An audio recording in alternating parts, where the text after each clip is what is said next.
Hello everyone, welcome to Compocast, the weekly podcast about composition and other related topics.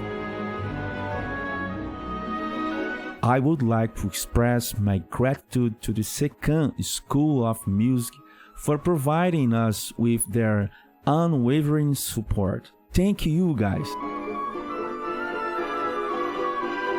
Today's episode is the first one in English. As a Brazilian native, my English might not be perfect, but our goal is to reach a wider audience and help Brazilian musicians improve their English skills. That being said, thank you for tuning in and we hope you enjoy this episode. In this special episode, we will delve into the captivating world of French composer Debussy and explore one of the three articles that he wrote back in 1902. The article that we will be reading is rather unique as it does not have an official title. Nonetheless, it is a fascinating piece of writing that provides valuable insights into Debussy's creative process and artistic vision. So let's begin.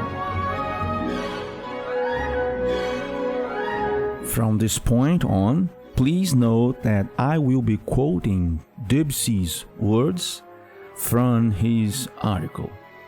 The best thing one could wish for French music would be to see the study of harmony abolished as it is practiced in the conservatories. It is the most ridiculous way of arranging notes. Furthermore, it has the severe disadvantage of standardizing composition to such a degree that every composer, except for a few, harmonizes in the same way. We can be sure that the old Bach, the essence of all music, scorned harmonic formulae. He preferred the free play of sonorities whose curves, whether flowing in parallel or contrary motion, would result in an undreamed of flowering, so that even the least of his countless manuscripts bears an indelible stamp of beauty. That was the age of the wonderful arabesque, when music was subject to laws of beauty inscribed in the movements of nature herself. Hither will our time be remembered as the era of the age of Wiener. Although here I am speaking generally and not forgetting the isolated genius of certain of my colleagues. Contemporary dramatic music, however, embraces everything from Wagnerian metaphysics to the trivialities of the Italians, not a particularly French orientation.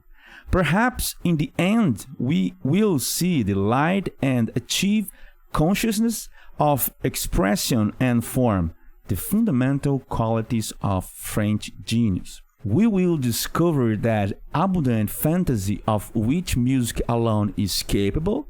It seems to have been forgotten under the pretext of research, which at first sight makes it seem as if the days of music are numbered. Art is the most beautiful deception of all.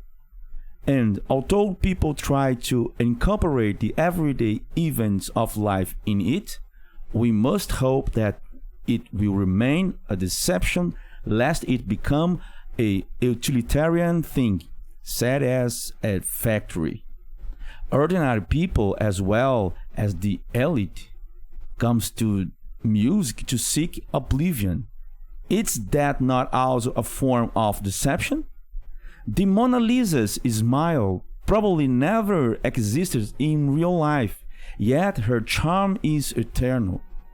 Let us not disillusion anyone by bringing too much reality into the dream.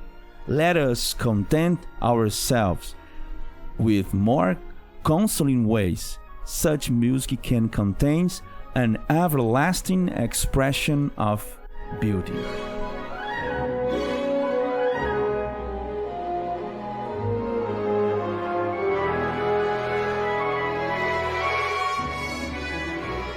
And that is the end of the article. I would like to leave you with a few words about the article we just have heard.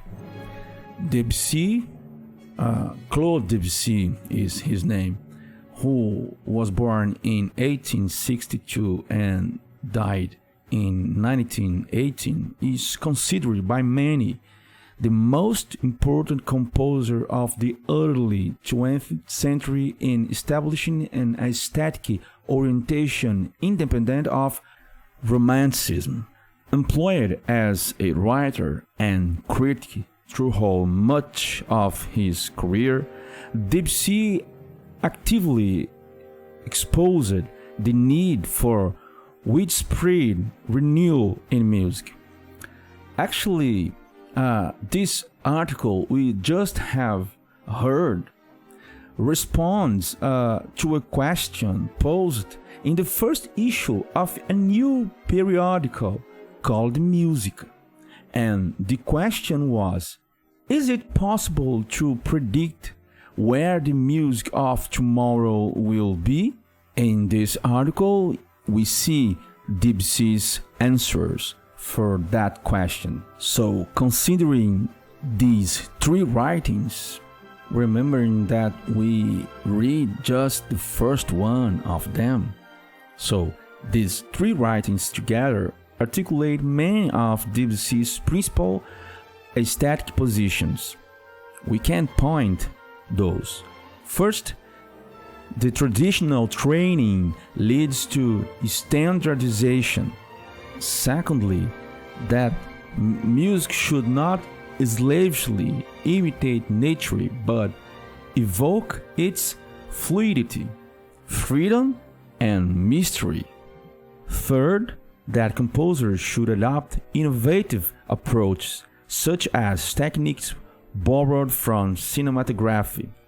And finally, they should seek inspiration in music by early composers such as François Couperin, and in music beyond the Western tradition, such as that of Java and Indochina.